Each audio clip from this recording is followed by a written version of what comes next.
So the first thing is if you're looking to integrate specialty services in your practice, definitely as a new grad, know that things are available for you. Look for what's available, and don't feel that as a new grad, one, you know it all, because you are knowledgeable starting out from vet school. Don't get me wrong, but there's a lot more knowledge and a lot more experience that's out there that you haven't gathered just yet. As well as don't be ashamed or feel less of a person or vulnerable to ask for help or consultation, whatever. It doesn't make you that worse of a vet or less of an individual or anything like that to seek out advice.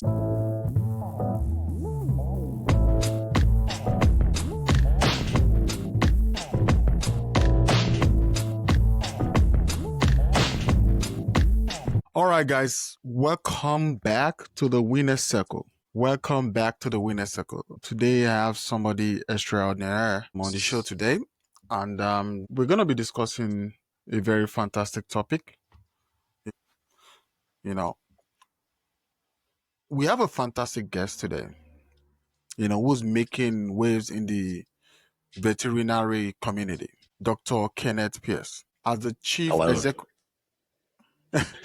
Hi. So, as the Chief Executive Officer at Vespicon, Dr. Pierce combines a wealth of academic knowledge and practical experience. One thing about Dr. Pierce is he is from New Orleans, including his doctorate of veterinary medicine from Louisiana State University. I'm seeing that for the first time, sorry. Yeah, so his career has taken him across the country from academic roles at LSU to practice at private organization, and finally to founding Vespicon, where he focuses on enhancing collaboration between primary veterinarians and specialists. So today we're gonna discuss vital strategies that can help veterinary practices succeed, as well as learn more about Vespicon's transformative services and their new platform designed to make specialty care more accessible. So I'm going to say welcome, Dr. Pierce. Thank you. Thank you, Jay. Thank you, everybody, for attending. It's an honor to be here. Thank you so much. I'm not so good with tongue twisters. I get used to things easily. So let's kick things off, with your background.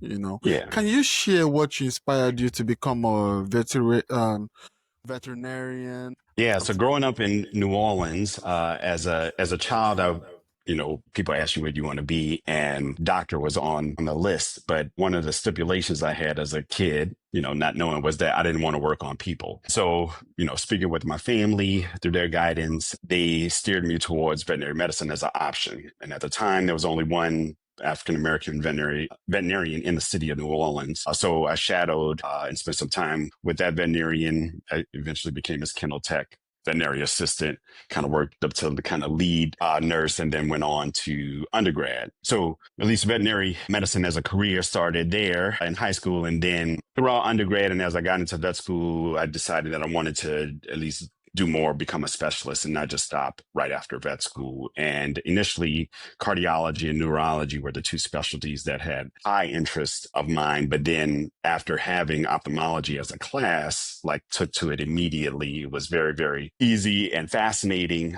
This one organ here, you can see everything that pretty much kind of happens within the body, as well as, change animal as well as humans life, right? Your whole quality of life changes with or without sight. So being able to do medicine and surgery on this fine structure and, not be limited to just dogs and cats, seeing horses and food animals and exotics, as well as traveling anywhere to do it, it was like the nail in the coffin. And that was definitely where I needed to be. So that is how I kind of came about that, becoming a veterinary ophthalmologist, and I've loved it since. Right. Thank you so much. Being the veterinarian is a very great thing, Yeah. and I noticed you've also worked in various regions across the US. But how have this diverse experience shaped your perspective on veterinary care? Yeah. So part of the process of matriculating through vet school. So as you mentioned, I've been all over the nation. Did undergrad in Alabama at Tuskegee University, LSU for vet school, then did a year internship in Tennessee, ophthalmology, specialty internship in Southern California, then 4-year residency in Michigan State. Then from there, went back to LSU, taught in academia for a little bit over a year and a half, and then went into private practice in New Jersey for 5 years, to Dallas for 3, and then started my own business, Veterinary Vision Center in Northern Louisiana and Shreveport, where we're speaking now. So I've hit almost every region of the United States. And throughout that entire process of matriculating, becoming an ophthalmologist, and then as an ophthalmologist, we're constantly speaking with veterinarians, providing advice, helping to coach and educate as well, doing lectures, speaking engagements. So we really learn not only the value of relationship building, education within the profession, but just being that lifeline for that veterinarian wherever they are, giving them that advice or just the confidence of saying, hey, yeah, what you're seeing is right. And this is how you might need to adjust a plan to have a different outcome or the outcome that you're looking for. So throughout the years of doing that and witnessing that has truly been beneficial, and I've met an extraordinary number of exceptional people throughout the nation, as well as been able to change lives, change people's perspective on just eyes in general, remove some fears and barriers that people had towards treating animals in their eyes, as well as overall patient outcomes and client satisfaction. So that is kind of how my career has evolved, to transitioning from academics into private practice, as well as starting my own business, and then the subsequent development of Vespicon. So Vespicon kind of came about after starting Veterinary Vision Center in 2020, in the heart of the pandemic, and relocating to a region where there's never been a permanent ophthalmologist on a daily basis. Clients or public were having to travel 3 to 4 or more hours just to seek a veterinary ophthalmologist. And then the bottleneck within our veterinary industry is that there's way more veterinarians than there are specialists. So there's always a high demand for veterinary specialty care. And being able to move to a region where, there is a demand in the heart of a pandemic when people weren't moving was like, a godsend. It was busy. And at the time, I was one of 2 specialists within the region. But then about a year or 2 into being out here, the oncologist who was here transitioned to a newer position out in Florida. So now I'm the only specialist small animal specialist within the region. And seeing the veterinarians in the region doing their level best with or without some access to veterinary specialists was start to, got my wheels turning, and was like, there's got to be a better solution to provide a more personal, a more comprehensive network of veterinary specialists at individuals' fingertips when they are available, not necessarily wasting time trying to get somebody on the phone, but how can we make it super beneficial to where they tell us when they're available and we just get them connected seamlessly. And so that's how, Vespicon came about. And we've been going on 4 years now and growing every day, which is great. Man, that's a long walk, Yeah. Oh, yeah, it's a long time too. So now let's talk about the fact that you founded Vespicon to bridge the gap between primary veterinarians and Hello, listeners. I want to take a quick moment to share an incredible opportunity for anyone looking to take their businesses to the next level. So, if you're feeling stuck or overwhelmed by the challenges of running a business, most businesses need help right now to navigate out of all this mess, all this hula baloo. So, I'm going to recommend you to check out Point of View Consulting. They are based in New York City and they specialize in offering expert guidance tailored specifically to your needs. One of the things I like about them is their team. They have a lot of team members and they're dedicated to helping businesses of all sizes, whether you're small, whether you're medium, whether you're large. They will help you identify your strengths and weakness. They will also develop effective strategies. For my listeners, or for the listeners of the Winner Circle podcast, you can get 30% off your first consultation by using the code Winner Circle podcast when you sign up. So whether you're a startup or you're an established company, Point of View Consulting, they offer personalized services that can help you align your objective with practical solutions. So if you're ready to unlock your business potential, you need to visit www.pointofviewconsultingimc.com and use the code Winner Circle Podcast for your special discount. So don't miss out on this chance to work with the industry expert who can provide the support you need to strive. So I'm just going to say it again. Go to www.pointofviewconsultingimc.com. When you get there, use the code Winner Circle Podcast. When you contact them, tell them Jay from Winner Circle Podcast sent you, and use the code Winner Circle Podcast for 30% off your first consultation. So take this step towards a success today. All right, see you next time. So can you tell us about the motivation? I know you explained some things briefly, but I want you to tell us about the motivation behind starting the company. Yeah. So, as I mentioned, the pandemic shed a light on everybody's industry on how we can innovate and navigate our businesses and provide services to humanity. And so that in itself was part of the catalyst of trying to improve that access to specialty care that has always been quasi problematic, probably quasi, job security for specialists, which is great, as well as with the evolution of, telehealth has been around, is becoming more and more popular as time goes, how to kind of, modify that and evolve that to where is beneficial for, our profession. So, definitely with telehealth being there with for a long time, obviously this is nothing new, but veterinarians have had access to certain specialties or certain specialists either within their region or specialists that they develop great relationships with vet school, or sometimes they're vet school classmates that go on to become specialists and they still have them in their phone, right? So they could call. But again, some of the main complaints that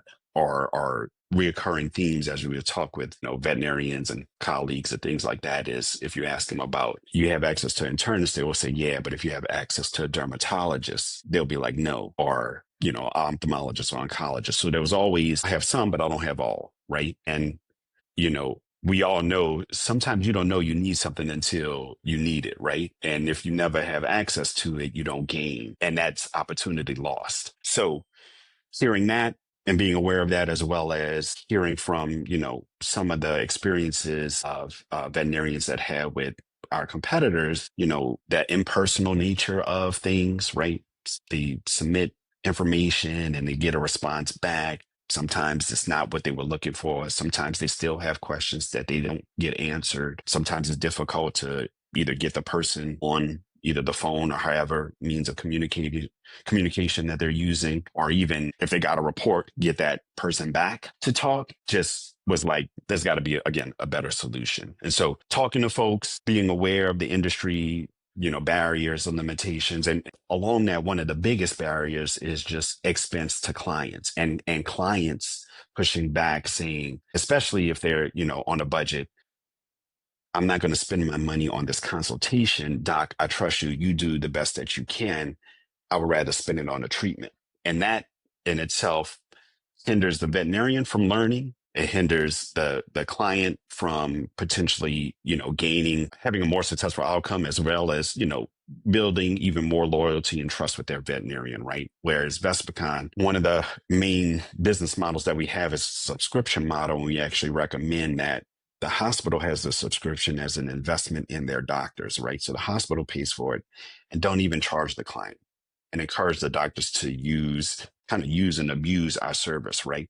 The more access that they have to consulting with us and reaching out to specialists and getting that knowledge, one, the more knowledgeable they are, the more confident they are. Now they can tell the clients that they have a specialist back plan of action. And if things go awry, we got the specialist still to help manage things within house. So whatever is within their wheelhouse, we help them do.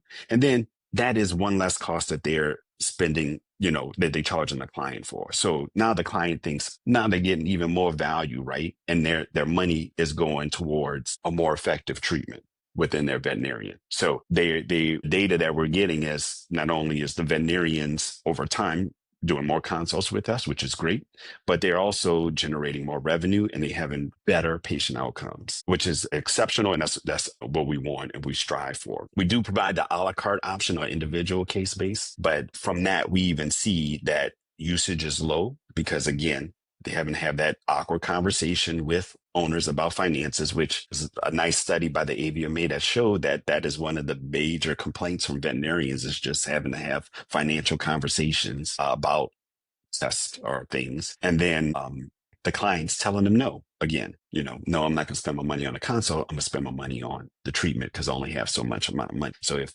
again, we can bridge that and remove that barrier, it makes it a whole lot easier. All right, thank you. So one of the standout features of Vespicon is the concierge referral service, correct? Yeah. So because I did a little bit of research about that. So now the question is, can you elaborate more about that service? Yeah. So What's the benefit for the veterinarians and their patients? yeah. So some of the things that we also see around the nation in various regions is again the bottleneck of, access to specialists, but also getting your pet into a specialty hospital in a timely manner, especially based off of whatever their disease state is. There's certain regions, certain services, certain specialties where it may take 3 to 4 week or longer wait time until you could get an appointment in with that specialist there. Whereas so our concierge referral component came from, right, you have a membership with us, you have unlimited consultations. We're helping you as a specialist basically be that middleman stopgap to keep things headed in the right direction or at least preventing it from falling apart. But then after the specialist and the doctor consult and discuss what could be done, what can be done, and this deem that that case needs to be referred, we take that burden off of the veterinary practice and the veterinarian and book the timely referrals to specialty hospitals that we built relationships with and help to kind of co-market them and point them out so that not only are we helping to improve access and funnel into that specialty hospital for that specialty diagnostic procedure or surgery, we keep that continuity line of communication between the veterinarian as well as the specialty hospital. There are certain specialists or certain, excuse me, not specialists, there's certain hospitals that may not refer to certain specialty hospitals for various reasons. Again, we are that unbiased middleman in the background, right? If your pet needs it and your veterinarian is with us, hey, we're going to help to make things right there. So that is where that comes about. No other service is doing that. That's one of the features that we do that sets us apart. Again, because we want to be that network that is, in your back pocket, that is comprehensive, that has everything that we can do from a specialist standpoint to make sure that that client and that pet has the best success. All right. Yeah. That's great information for people to digest. So in your experience, I know you have a lot of experience, many years of experience. What are some common challenges that the veterinary practices face when it comes to integrating specialty care? Yeah. So I would say, so at least from the general practitioner, so your local veterinarian, those practices with integrating specialty care to their practices, either typically access to the regional specialty hospital is one aspect of it. And so if that relationship is built and if that specialty hospital has all of the specialties, which there's not many specialty hospitals that are like that. But if you're in a region of the United States that has that, then, you're golden, take advantage of it. Like, you're great. But the majority of them do have at least some specialty hospital within the region or within their area and some access to some specialists, again, but not all. So that's one aspect. General practices also have, or there are several programs for general practitioners to get subspecialties in certain areas, internal medicine or, avian, boarded, et cetera, et cetera. So a lot of general practitioners will get certification in certain areas and make them the kind of more experienced, more specialized veterinarian within their GP practice. So that is always an opportunity that they have.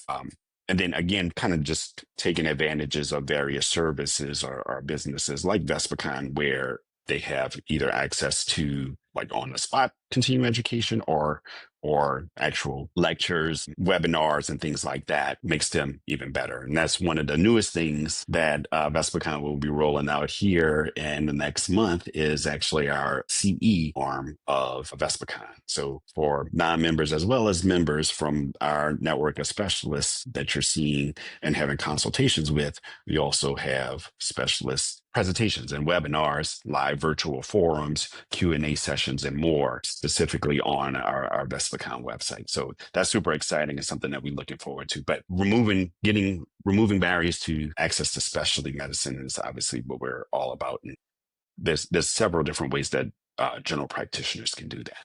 Let's talk Mhm. about the importance of collaboration itself, especially in veterinary care. So, how Yeah. does Vespicon facilitate collaboration between primary care veterinarian specialists? How do you do that? Yeah.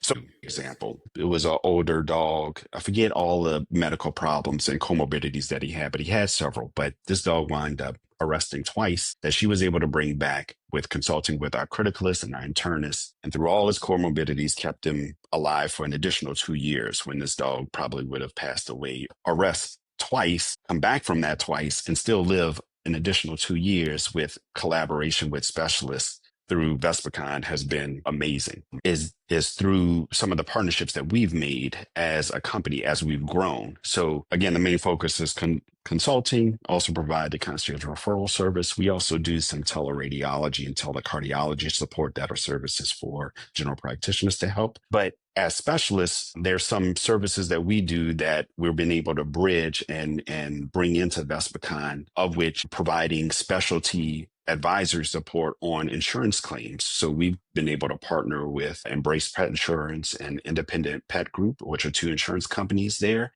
Definitely any pet owner out there listening to this podcast, if you don't have pet insurance, definitely look into getting pet insurance for your pet. It is worth it. It will save you a lot of heartache and worry and financial burden when when your pet has a medical issue. But if there was ever any, claim that needed review or what have you, we've been able to kind of bridge that.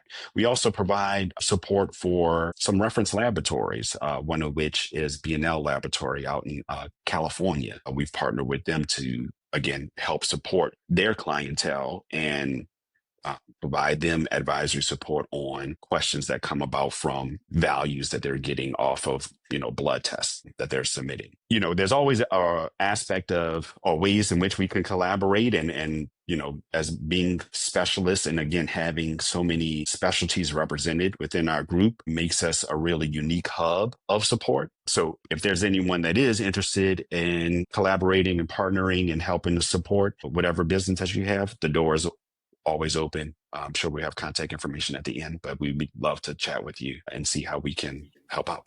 All right. So, if you're in the veterinary practice and you're listening to this show, you need to reach out to Dr. Kenneth. And Uh, yeah, Chief Medical Officer, CMO, group owner or what have you, like feel free to reach out.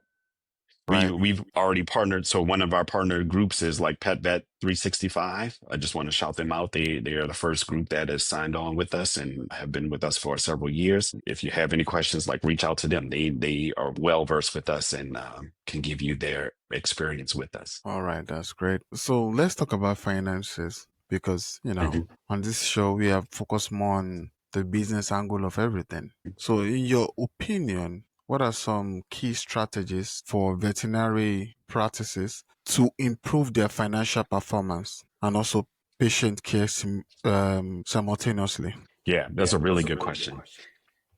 Um, So definitely, so the first thing that comes to mind is, and this is probably again, I'm biased because that's kind of been the vision and focus of what how Vespicon came about is taking care of the people that are like your money makers and such that are basically taking care of your business. So in the veterinary industry, we know that like veterinarians and our front desk are like the two main makers or breakers of a practice, right? That before they even meet the doctor, if those individuals up front aren't representing you and your business well, clients aren't coming in, money's, not being made, and it's going to be a rough road. So, but the veterinary industry does really well with, taking care of them and making sure they're well supported, as well as, watching the bottom line as far as, cost of goods, things that are being purchased, how your revenue is being spent on that, as well as obviously educating technicians as an extension of the veterinarian to be able to articulate efficiently what's going on with the client to promote said products that are beneficial for that sale or what have you, or for that pet. So, making sure that, and it does take time, but investing in your team to represent you as the doctor and you as the business owner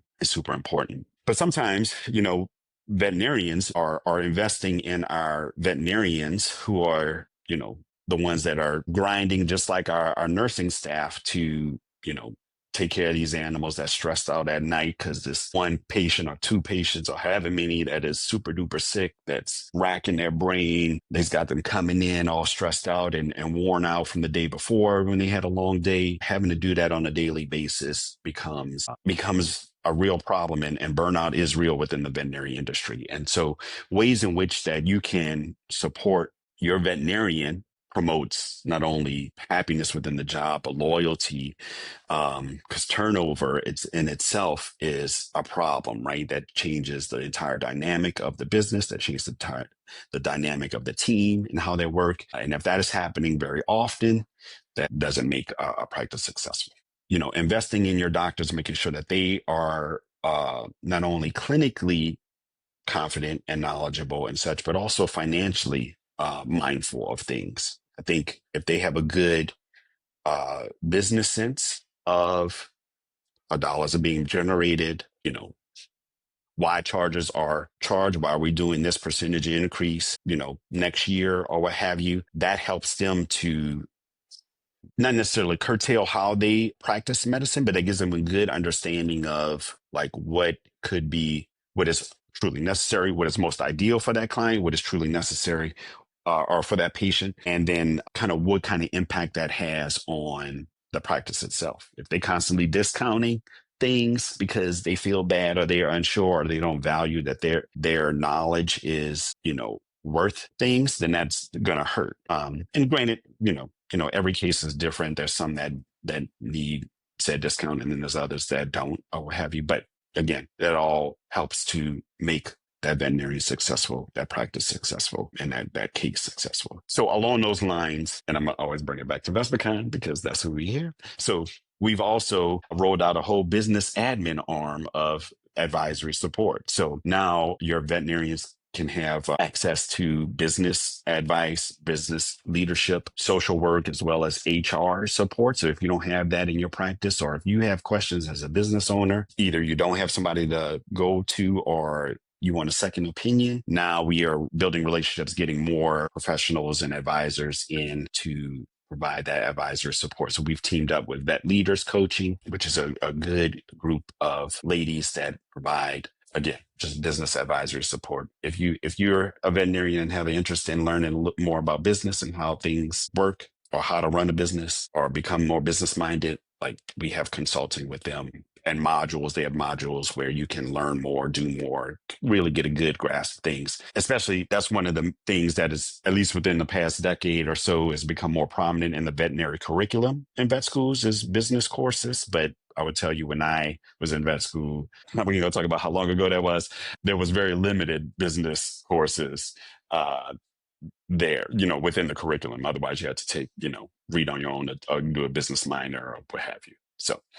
Uh, so any type of investment in the main people that is, all a part of the success of a practice is worthwhile. And their education and knowing kind of where the dollars and cents lie will make anybody successful. All right. Thank you so much for that. So you talked about investing in your veterinarians, which is a great thing. Always encourage business. I think one of the last episode we had, talked about investing in your employees, seeing them as an asset instead of just seeing them as, a means to an end. It helps a lot. And Yeah. also, you talked about burnout. We had an episode about burnout too. especially for entrepreneurs, trying to do everything, overwhelmingness, and most of the time they crash and all that. So let's quickly talk about what Vespicon is doing to support the professional growth of veterinarians through continual education opportunities.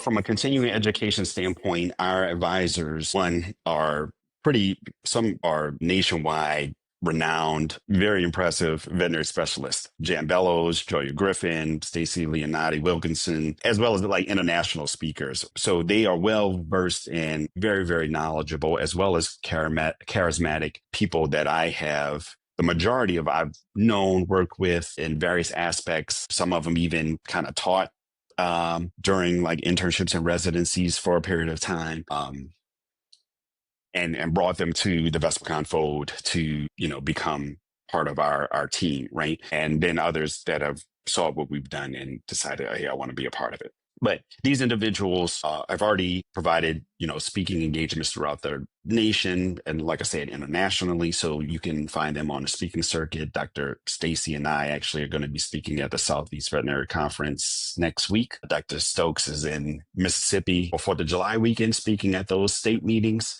And then we have other regional and national meetings coming up. So that is definitely one aspect. We've also been providing live as well as recorded webinars to consolidated groups like Suveto, Heartland Veterinary Partners. We've partnered and teamed up with Vetcetera, which is a organization that provides education for veterinary students in preparation for the national exam, the NAVLE. They do provide like questions, get them really prepped up for this national exam. So part of their platform is also obviously education, and they do lecture series. So we've been providing them content throughout the year. And then, as I mentioned, we're rolling out next month our own platform, our own LMS platform. It will be VespiconsCE.com, where again, anyone can now get, content directly from the specialist and be continually updated with things that we're doing.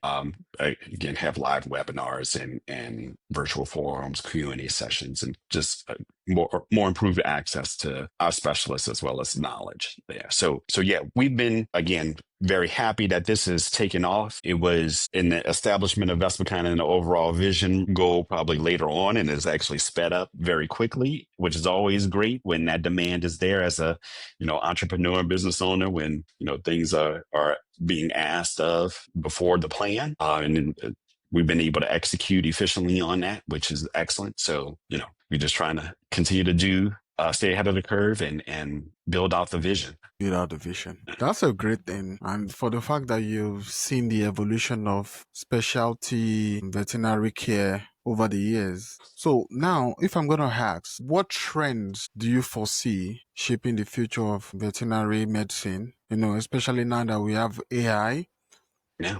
and higher phase of technology. Yeah.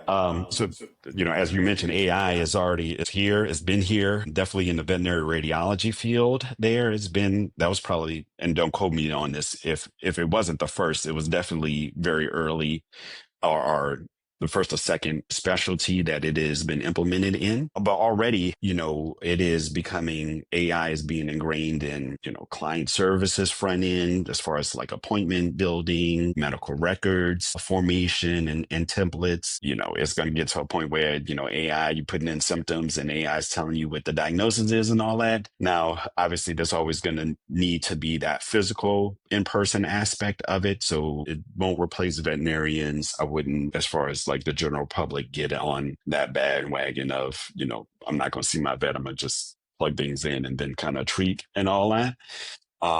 But it is something that we all have to evolve to. It is technology, just like computers and phones became a part of society. It is here, and, something we'll adapt to, and it's changing, right? We have to adapt with it as well, and be cognizant of like its capabilities as well as limitations and what it does, right? And don't get caught up in, well, AI says it's this, so it's this, and lose our own common sense and clinical reasoning in our decision making. So yeah, so as far as trends, so that is definitely going to be a part of it. I think there's definitely a trend with increasing the number of veterinarians within the nation due to the demand. there. So with that comes an aspect of still needing support from existing experienced GPs that are working with them on a daily basis, as well as from specialists to these new grads. And then as you know, veterinarians are transitioning and becoming, you know, retired or things like that, you know, it's a changing of the guard, it's a changing of business aspect of things, from hospitals being purchased to new businesses, new startup hospitals that are being built, which is, you know, continuing to happen hand in hand. Um, um, Definitely as the population expands into new regions of the country, you know, there's growth and opportunity there. So I think the definitely some of the same cycles and trends that we're seeing will continue to happen as far as like the industry and the market. That's definitely changing and has its ebbs and flows there. The industry has experienced a little downturn towards the end of last year, but things seem to be trending back up. So I think as technology becomes more apparent, as AI and other bright-minded individuals that are inventing things and entrepreneurs that are exposing opportunities and highlighting solutions to problems within the industry, is just going to make things evolve more and become better. And that's always exciting. That's yeah, it's the opportunity there is crazy. Yeah. There's opportunity in, I think, every field, every sector. You just have to tap in. I know you spoke about burnout. What strategies would you suggest for maintaining a healthy work-life balance in the profession for new or younger? Hey, winners, as we continue our journey together today, I want to share something truly special with you. Over the years, I've had the privilege of coaching countless business owners, entrepreneurs, leaders, guiding them to achieve breakthrough results and unlocking their full potential. So I'm opening up just 4 slots for my monthly business coaching program. That's right, 4 slots. After being fully booked for the past 3 years, if you're ready to elevate your business with personalized guidance, proven strategy, and a supportive community, I'm here to help you navigate challenges, refine your vision, and achieve your goals. So if you're committed to taking your business to the next level, I want to hear from you. Reach out to me directly at jay at winnercirclewithj.com and discuss how we can work together to build the future your business deserves. So don't wait. This is your moment. Join Winner Circle and let's embark on this transformative journey towards success together. And now let's dive back into today's episode. Vet. Yeah, so that's definitely a good question. You probably get, you know, various answers based off of who you ask and their like generation that they were started from. So older folks would be like, "Look, you need to get out there and work and learn something." And then nowadays it's no, I want to have a good work-life balance, you know. So I would say, you know, every individual is different. You have to be, or I think it is worthwhile self-reflecting on what your priorities are in life, what your goals are in life, what your boundaries are, as well as like what makes you happy, what fills your cup, you know, is what satisfies you, what is important to you, and where, again, you want to be. Our careers, no matter what we do, are demanding. It does take time. There are things that we need to always keep in mind of, like what we're doing, obviously, while we're working, but then there's personal life that also comes in, and having that fine balance. And sometimes personal life is going to wear you down and require more of your time. And then sometimes there's work that's going to require more time. So I think I've said this on other like speaking engagements. I usually try to keep in mind to be like water, right? There's always going to be ebbs and flows. If you are able to adapt and kind of manage things that need to be managed while staying positive and being centered on like what really makes you happy, right? And going back to that. And always going back to what that is will always recharge you, I think, and it will get you through that time. You know, if you're in a rut and such, like sit back and think about what is really making me this way. Like, what is the defining things that is got me at a low, and try to identify it. And then what could you do to make it a little better? You might not solve it or whatever, but like, what could I do to make this a little better? Is it just me go and work out a little bit to take my mind off, to reduce my stress. That's going to make me feel a little bit better, even though I got all this weighing on me. So trying to figure out self-reflection, your circle, keeping people that are like-minded, positive around you, or just that individual that is just going to tell you straight up how it is. We always need that person to have that unbiased opinion to say, hey, you was wrong. And then being accountable for that, right? Accepting that and moving towards whatever the solution is. As well as obviously not being afraid to like fail, right? There's a lot of pressure on, oh, we got to be successful. And, we're seeing all these people on Instagram and TikTok and they doing all this other stuff or whatever, when in reality, probably they might be $2 from being homeless. You know what I mean? So, focus on you. Don't worry about everything else. Like all that it will come in time, but having a good foundation, a good network around you, good self-awareness, and again, kind of map out what your visions, what your goals are, what makes you happy. And going back to that center, I think will get you through a rough time and probably offset the burnout. Communicating with whoever regarding whatever it is 100% key. You got to be able to communicate and get what's going on with you out to whoever. Otherwise, a solution will never be made and it will just fester and be problematic. What short advice do you have for new vets entering the field who aspire to integrate specialty services into their practice? Yeah.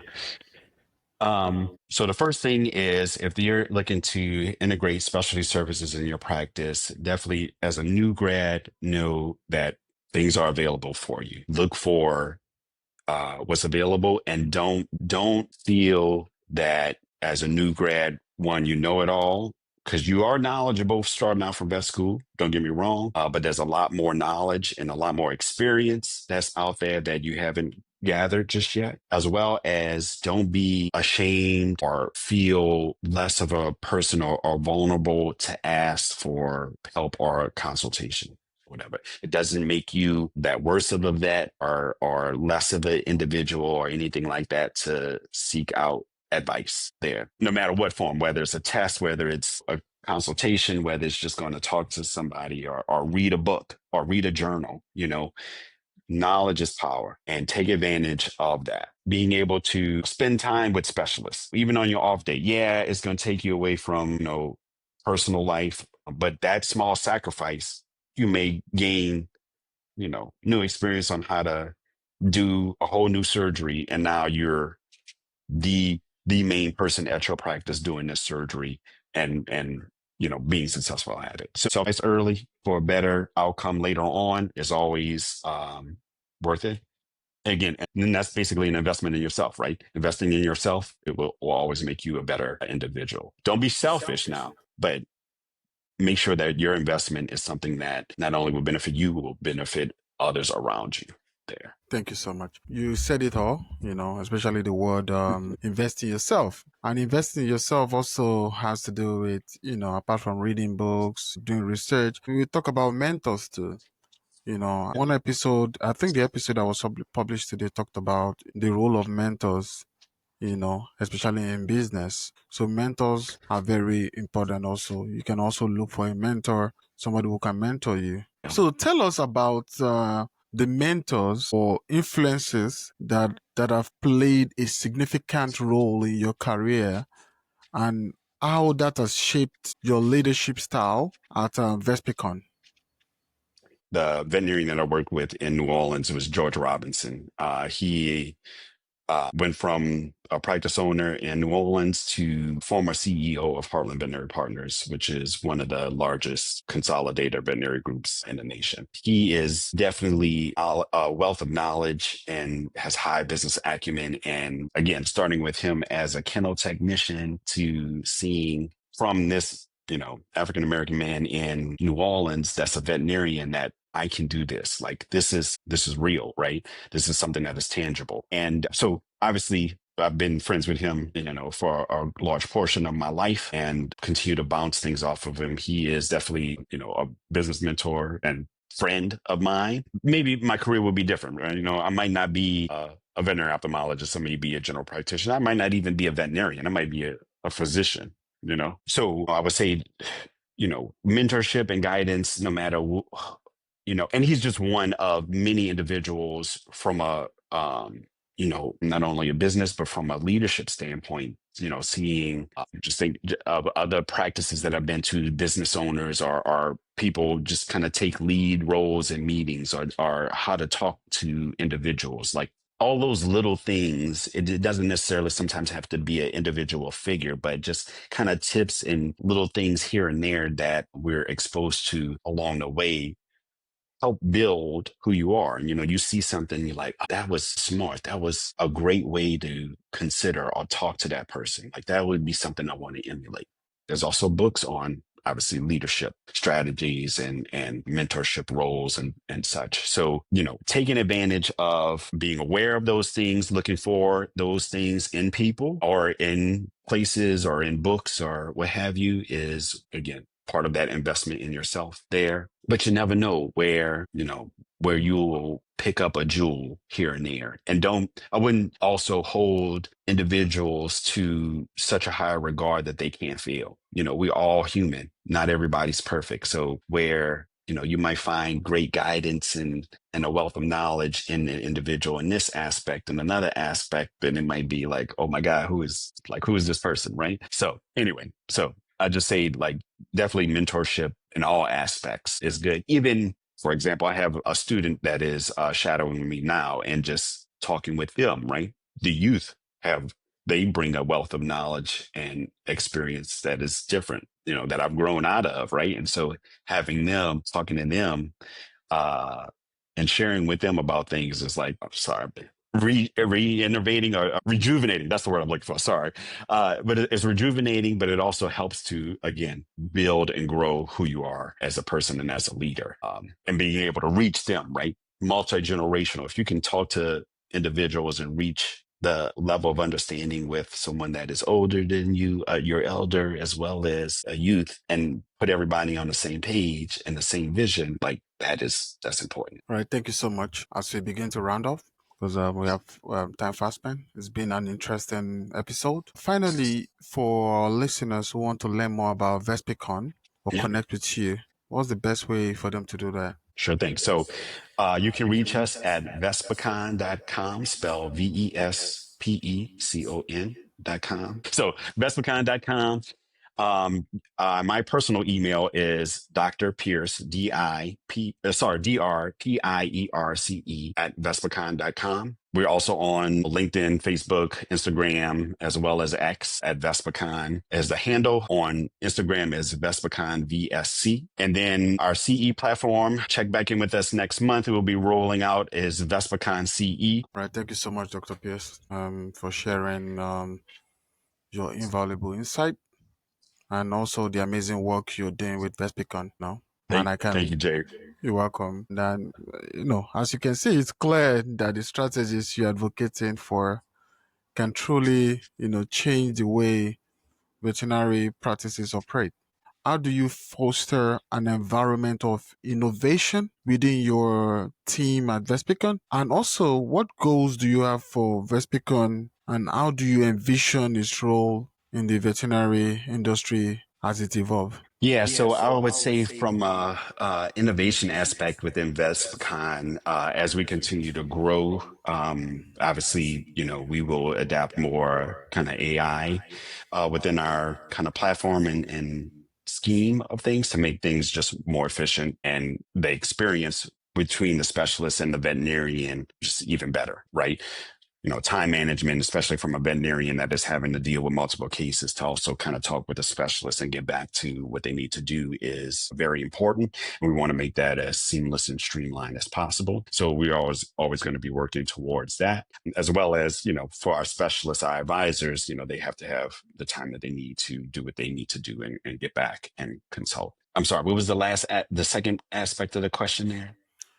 What's the goals, like the goals you have for Vespicon? So the ultimate goal for Vespicon is to kind of be that kind of all-inclusive one-stop hub for support for the veterinary industry from a specialist standpoint. So being able to grow the business to have, you know, aspects of support in all to be able to support multiple aspects within the veterinary fields. Obviously, we've got the clinical medical support, the businesses aspect, advisory support has just come on. There are more insurance companies that I'm sure can benefit from actually having specialist advice on claims. CE has rolled out, but then you know, there's some mentor groups that we have also done some work with. Blend Vet is one, and Ready Vet Go is another one. So we've kind of dibbled and dabbled and helped them out in things. And I'm sure there's other aspects of other industry arms. The reference laboratories are another one that has come about. So,